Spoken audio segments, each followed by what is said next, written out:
Muita gente me pergunta como hackear redes Wi-Fi. Então nesse vídeo eu vou mostrar. Inclusive até o final desse vídeo eu vou te mostrar na prática, hackeando uma rede Wi-Fi que eu vou configurar aqui em casa.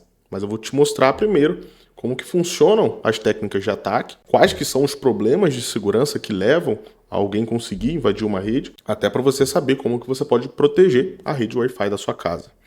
Beleza? Então vamos lá. Novamente, esse aqui vai ser um vídeo sem roteiro, onde eu vou abrir aqui o Scholar Draw e vamos desenhar e ir pensando e construindo esse conhecimento junto. Beleza?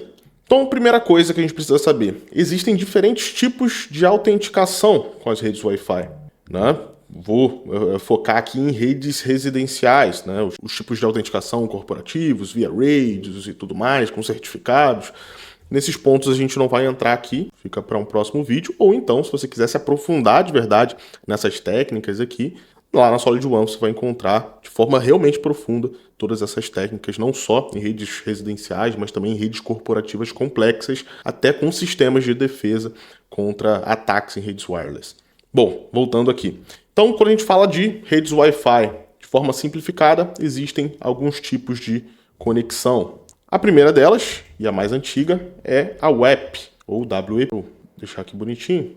WEP, temos também o WPA2, que é a mais comum, e o WPA3, que é a mais recente, menos comum, mas também já está sendo utilizado em novos roteadores e tal.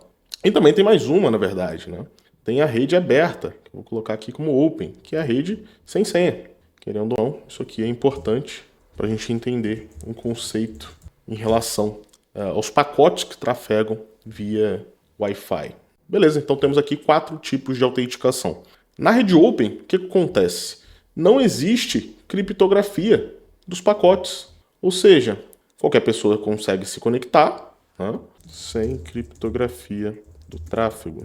Sem criptografia do tráfego, ou seja, qualquer pessoa consegue conectar. Porém, às vezes também, isso é muito comum em shoppings, né, em alguns estabelecimentos, a rede está aberta lá, porém quando você vai acessar, aparece uma telinha para você criar uma conta ou logar com o Facebook. Isso muitas vezes pode ser um ataque, ou então é um Captive Portal, um painel de login ali para autenticar os clientes. Mesmo assim, se a rede continua sendo open, todo o tráfego não criptografado dali de dentro, né, continua sem criptografia. Então, se você fizer uma requisição ali, né, num site sem aquele cadeadinho, sem o SSL, qualquer pessoa perto, né, não precisa estar conectada na rede, conseguiria interceptar esses pacotes. Tá? Qualquer conexão Wi-Fi, como o próprio nome já diz, né, uma rede wireless, né, os pacotes eles viajam no ar. Então as pessoas conseguem simplesmente escutar esses pacotes. Se eles estão criptografados, como é no caso das redes com senha, a gente consegue até pegar esses pacotes, porém a gente não consegue ler. Quando a rede é aberta, qualquer pessoa consegue ler esses pacotes não criptografados. Beleza, então importante a gente saber disso. Na rede WEP, aqui a gente já tem uma criptografia. A gente precisa de uma senha. É uma rede mais antiga, que inclusive não é mais recomendada a ser utilizada porque ela tem uma vulnerabilidade muito crítica. Aqui na rede WEP, o que acontece? É utilizado a criptografia chamada RC4, que é muito rápida, porém é insegura. Porém, o problema, na verdade, está que durante a criptografia, o processo ali de comunicação dentro de uma rede web, o que é feito, né? Para criptografar os pacotes? É utilizada a senha mais um númerozinho aleatório, que a gente chama de IV. Então, pega a senha mais o IV para criptografar, né? Aí entra todo o processo do RC4 ali de criar o keystring, shor, com os dados a serem criptografados, mas a gente não precisa entrar nesses pontos. Tá? De forma resumida, senha mais o IV e depois no final a gente vai ter os dados criptografados. Então aqui, criptografado. Vou botar aqui pacote criptografado. Pacote criptografado. E qual que é o problema nisso aqui? Numa rede Wi-Fi movimentada, vendo vários e vários pacotes criptografados, a gente consegue perceber um padrão, né? Porque apesar dele sempre, a cada comunicação de pacote, ele sempre alterar esse IV aqui para justamente dificultar esse processo de análise estatística dos pacotes dos pacotes para chegar na senha, a gente consegue, num número nem tão grande de pacotes, identificar repetições desse IV a ponto de, matematicamente, analisando esses dados criptografados, a gente conseguir chegar na senha. Então, qualquer rede WEP, principalmente trafegando dados ali dentro, a gente consegue, depois de uma quantidade de pacotes que a gente conseguiu capturar, que a gente conseguiu escutar, porque a gente está perto, a gente consegue matematicamente chegar na senha. Porém, obrigatoriamente, precisa ter tráfego dentro daquela rede para gerar esses IVs. Não são todos os pacotes que são criptografados com a senha e com os IVs. Porém, em alguns casos, a gente consegue injetar pacotes na rede para gerar esses pacotes criptografados e aí o fluxo continua até a gente ter a quantidade de pacotes e matematicamente quebrar a senha da rede Wi-Fi. Então, redes WEP são vulneráveis. Se você vê uma rede WEP, você consegue atacar e invadir ela. Ponto. Nas redes WPA2, aí o negócio fica um pouco diferente. Vou puxar aqui, novamente, mais um quadrinho para a gente resumir como que funciona o fluxo de autenticação na WPA2. Aqui é utilizada a criptografia AES, que inclusive é muito forte, utilizada até hoje em diversos cenários. Então, criptografia AES e ocorre aqui dentro o four-way handshake, né? Onde basicamente, deixa eu colocar aqui, four-way handshake. E isso aqui resolve o problema dos pacotes serem criptografados diretamente pela chave que é utilizada naquele Wi-Fi. Por quê? Nesse handshake é feita uma verificação se o access point, o roteador, sabe a senha e se o cliente tentando se conectar sabe a senha, né? Se a senha se coincide. Então o access point e o cliente vão utilizar desse four-way handshake para confirmar a senha sem que a senha passe pela rede, pelo ar. E o que acontece nesse four-way handshake é basicamente o seguinte: o access point, no caso o roteador, vai enviar uma informaçãozinha para o cliente utilizar dentro ali de uma fórmula, de uma receitinha de bolo com a senha que ele tem para provar para o roteador ele realmente está com a senha certa. O roteador vai receber isso, verificar para o cliente falando que, realmente a senha está certa, e manda as chaves daquela sessão para se conectar e o cliente responde, legal. E o cliente responde como confirmação e para finalizar o processo do four-way handshake. Então, o problema aqui é, se você capturar qualquer pacote depois da conexão, você não vai conseguir, de forma matemática, chegar na senha. Porém, se você capturar em específico o handshake, aí sim você consegue chegar na senha. Porém, nesse cenário aqui, você não consegue, de forma analítica, reconstruir a senha. Você precisa fazer força bruta. Ou seja, você tem ali todo esse handshake, todas essas provas que foram trocadas, e você pode ir testando 100% em cima dessas provas para ver qual que bate com o resultado. É basicamente assim que funciona a quebra de uma rede WPA2. Ou seja, se a senha for fraca, o hacker consegue quebrar num curto período de tempo. Se for forte, pode ser que ele não consiga quebrar ou que leve muito tempo até quebrar aquela senha.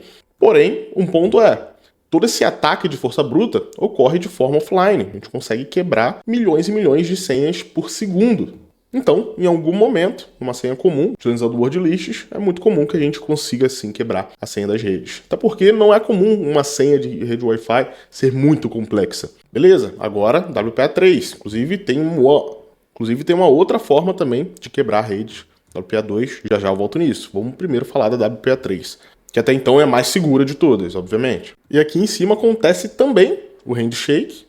Porém, antes disso, antes do handshake, tem um outro processo, que é o SAE, S-A-E, que significa Simultaneous Authentication of Equals, traduzindo autenticação simultânea de pares.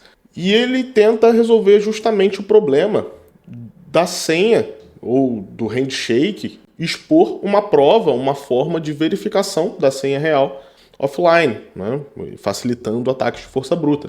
Então aqui é feito um processo ainda mais complexo, que lá na SolidOne eu te explico detalhadamente como que funciona, mas basicamente capturando isso aqui, você não tem informação útil para matematicamente, mesmo que testando senha por senha, chegar na senha correta. Tá? Então, a única forma, teoricamente, né, a princípio, de testar senhas numa rede WPA3 dessa forma não um ataque de força bruta, é fazendo o ataque online, que é testando com o roteador senha por senha. Porém, isso, obviamente, tem uma eficiência mínima e o próprio roteador pode bloquear clients, né? Você vai ter que fazer o bypass disso, ou o próprio roteador pode bloquear novas conexões. Então é um processo bem mais difícil. Mesmo assim, existem formas de hackear redes WPA3 também, tá? Inclusive, agora vamos falar sobre isso. A gente já falou da WEP, né, um processo ali de quebra via análise matemática. Na rede WPA2, a gente consegue basicamente capturar o handshake e testar por senha em cima ali da prova que é passada do client para o access point. No WPA3 a gente não consegue fazer isso, porém a gente consegue fazer um ataque direto ali interagindo com o roteador, porém isso é muito limitado. E também em alguns casos de implementação do WPA3, quando o roteador ele permite conexões com dispositivos antigos que não têm suporte ao Dragonfly, né, que é esse formato de autenticação, então ele tem ali um bypass para cair para WPA2. Quando o dispositivo é antigo, ele se conecta via WPA2. Então nesse momento, o que pode ser feito? O hacker criaria um outro access point com o mesmo nome do access point WPA3, faria um ataque de negação de serviço nos clientes do WPA3, porém esse access point que o atacante criou, ele tem a tecnologia WPA2. Quando o cliente não conseguir se conectar no WPA3, ele vai tentar no WPA2, no outro access point, e a partir desse momento você consegue capturar o four-way handshake e seguir com o processo de força bruta offline. Tá? Em cima do WPA3 também existem outras vulnerabilidades, conhecidas como Dragon Blood, mas diretamente não são falhas que levam ali a você conseguir fazer o cracking da senha, né, acessar a rede Wi-Fi. Mas a partir de análise de tempo de pacotes, você conseguir extrair informações de dentro do tráfego. Né? Existem também outras vulnerabilidades WPA2, como ficou bem conhecida, não lembro o ano agora, mas o Crack Attacks, mas isso não é muito comum e por padrão já foi corrigido pelos roteadores. Né? Mas tinha um ponto aqui do WPA2 que eu tinha falado, que é o WPS. O WPS é uma forma de facilitar a conexão do cliente com o access point. Isso aqui significa Wi-Fi, deixa eu escrever aqui, WPS, Wi-Fi Protected Setup. E existem formas de autenticação via WPS, as principais são pelo PIN e também pelo PBC, né, que é o Push Button Configuration. Né, essas são as principais. Enfim, como toda funcionalidade que facilita a autenticação, ela acaba abrindo margem para insegurança. Não seria diferente aqui com o WPS. Então no PIN são números ali de 1 a 8, normalmente, e que você consegue fazer ataques de força bruta e até outros tipos de ataque, como o Pixie Dust, que você consegue quebrar a senha, né? Obter acesso à rede Wi-Fi e até ter acesso à senha da rede Wi-Fi, consegue hackear a rede Wi-Fi. Do PBC, o processo físico, você consegue apertar o botão e no momento que você aperta o botão, isso é a funcionalidade, porém é uma insegurança, quando você aperta o botão ali você tem um período de tempo para parear, para se conectar na rede e a partir desse momento você também consegue acesso àquela rede wireless. Né? Então esses são os tipos de autenticação, né, de redes Wi-Fi. Obviamente tem outros tipos, né, Enterprise e tudo mais, mas a gente não vai falar disso nesse vídeo. Num próximo eu posso abordar. E agora eu queria mostrar para vocês na prática uma ferramenta que utiliza de várias dessas técnicas de forma bem simples para hackear redes Wi-Fi. Vou mostrar isso aqui para vocês. Olha só, eu estou aqui no meu Kali Linux e eu vou mostrar para vocês a ferramenta Wi-Fi. Eu conectei um adaptador wireless aqui para eu conseguir colocar no modo monitor, escutar os pacotes, realizar todos os ataques. Né? Vou logar aqui como root e executar o Wi-Fi. E ele já vai automaticamente identificar o meu adaptador Wi-Fi e ver as redes wireless aqui do meu prédio. Olha só. Eu vou agora ligar o roteador do meu iPhone e eu vou hackear ele. Olha só. Liguei aqui, deve aparecer. Beleza, agora eu vou só dar um Ctrl C aqui e selecionar o ID da rede que eu quero atacar. No caso aqui vai ser a rede do meu iPhone. Selecionei, já tem um dispositivo conectado. ele vai fazer o processo de desconexão desse, né, de negação de serviço desse dispositivo. Quando ele se conectar novamente, eu vou capturar o handshake. Olha só, ele já começou aqui o ataque de força bruta em cima do handshake. Posso até aumentar aqui para ver cada senha que ele está testando em tempo real. Ou então, como ele já capturou o handshake, ao invés de eu utilizar o próprio Wi-Fi aqui, ele vai salvar esse handshake no local aqui. E antes de finalizar aqui, porque provavelmente pelo Wi-Fi vai demorar, eu posso utilizar o AirCrack NG, passando o handshake e passando uma word list aqui. Por exemplo, OCR, Share, Word Lists. Vou passar uma bem fraquinha. Aqui WFuzz, Others, Common Pass. Olha só, identificamos a senha. A senha é password, né? O Wi-Fi ali iria identificar também, só que é bem mais lento ali. Com o AirCrack aqui a gente conseguiu fazer um ataque de força bruta e identificar a senha. Simples assim, né?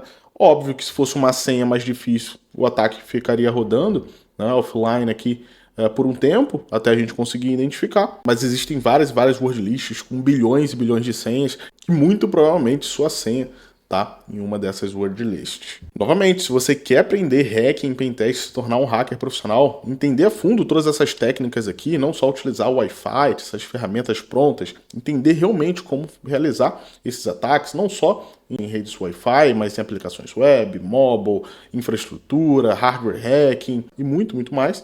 A SolidOne é um lugar para você. Uma assinatura, você tem acesso a tudo isso e se torna realmente um profissional certificado. Vou deixar um link no comentário fixado, beleza? Inclusive tá com desconto, vai acabar já. Corre lá. Espero que vocês tenham gostado. Até a próxima. Falou!